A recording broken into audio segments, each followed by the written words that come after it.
Hello प्यारे बच्चों, कैसे हैं आप सब। Welcome to all of in my channel Shubh chemistry. तो बहुत बहुत स्वागत है आप सभी का। पिछले कुछ वीडियोस में मैंने आपके डाउट्स को कम्प्लीटली क्लियर किया है और आपके चैप्टर को बूस्ट बनाया है। सो नाउ अगेन आपकी प्रिपरेशन को बूस्ट करने के लिए मैं क्वेश्चन डिस्कस करने जा रहा हूँ इक्विवेलेंट कंसेप्ट से रिलेटेड, यानी कि कोलराउस लॉ का बहुत ही फंडामेंटल क्वेश्चन है। हमें एक कंपाउंड गिवन है, ध्यान से दिख रहा है, that is a one type of salt. क्योंकि इनफाइनाइट डाइल्यूशन की बात की, यानी वाटर मॉलिक्यूल को हम क्या कर सकते हैं, नेग्लेक्ट कर सकते हैं। तो रिमेनिंग पोर्शन की बात करें तो टोटल केटाइन कितने होंगे, यानी दो तो के प्लस मिलेंगे मुझे यहाँ पे। इसी तरह दो ही क्या मिलेंगे, दो ही मुझे एल्यूमिनियम +1 मिलेंगे। साथ ही SO4 एक यहाँ से और 3 यहाँ से, टोटल 4 ऑफ SO4 माइनस मिलेंगे। दोनों सबकी कंडक्टिविटी मुझे गिवन है, दैट इज़ अगर के प्लस की x मानी जाए तो 2k1 की कितनी हो जाएगी गाइस, 2x। इसकी एक की y मानी जाए तो इसकी कितनी हो जाएगी, 2y। और इसमें एक की कितनी, टोटल कंडक्टिविटी कितनी होगी, 4 ऑफ z।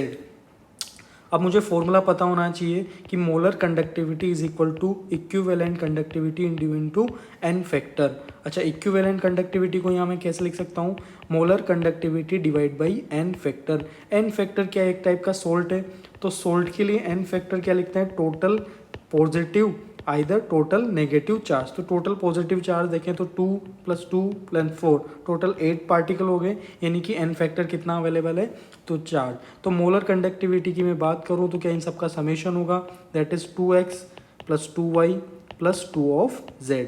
लेकिन इक्विवेलेंट कंडक्टिविटी की बात करूं तो मैं इसको n फैक्टर से डिवाइड करूंगा, 2x + 2y 2z divide by 8। तो मेरे पास दोनों चीज़ें अवेलेबल है। नाउ व्हाट इज आस्किंग, हमें k+ की बात करना है। तो मैं k+ की इंडिविजुअल बात करता हूँ, क्या इस पूरे में k+ के कितने आयन है, 2 आयन से, और टोटल कितने में से, 8 में से, यानी कि k+ के बारे में केवल बात की जाए तो इतनी होगी। इसी तरह एल्यूमिनियम +1 की कितनी हो जाएगी guys, 2 divide by again 8। But इसका चार्ज कितना है, 3। यहाँ पर चार्ज कितना है, 1। इसी तरह बात करें SO4 माइनस की, SO4 माइनस के भी कितनी कंडक्टिविटी, 4 इंटू -2 हमारे यहाँ पर चार्ज है, डिवाइड बाई ऑफ -8।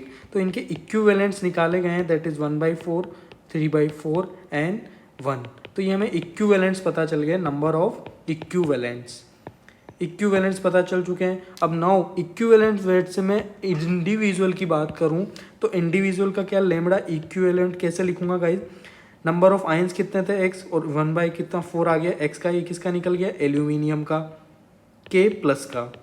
इसी तरह मैं बात करूं लेमडा EQ किसका बात करेंगे आप, एल्यूमिनियम का। तो एल्यूमिनियम के नंबर ऑफ आयन क्या थे, वाइज, और इसके आयन थे 3/4। इसी तरह SO4 -2 की बात करूं तो इसके नंबर ऑफ आयन कितने हैं, Z। तो इन तीनों का अलग अलग निकल चुका है और मैंने नंबर ऑफ इक्विवेलेंट से मल्टीप्लाई किया है। तो इन सबको क्या कर दूंगा गाइस, सम कर दूंगा। तो मेरे पास क्या आंसर आएगा, x/4 + 3y/4 plus of z।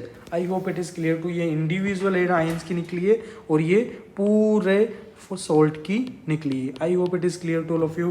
Don't forget to like, subscribe the channel and please spread out this video so that the quality education will spread. Thank you.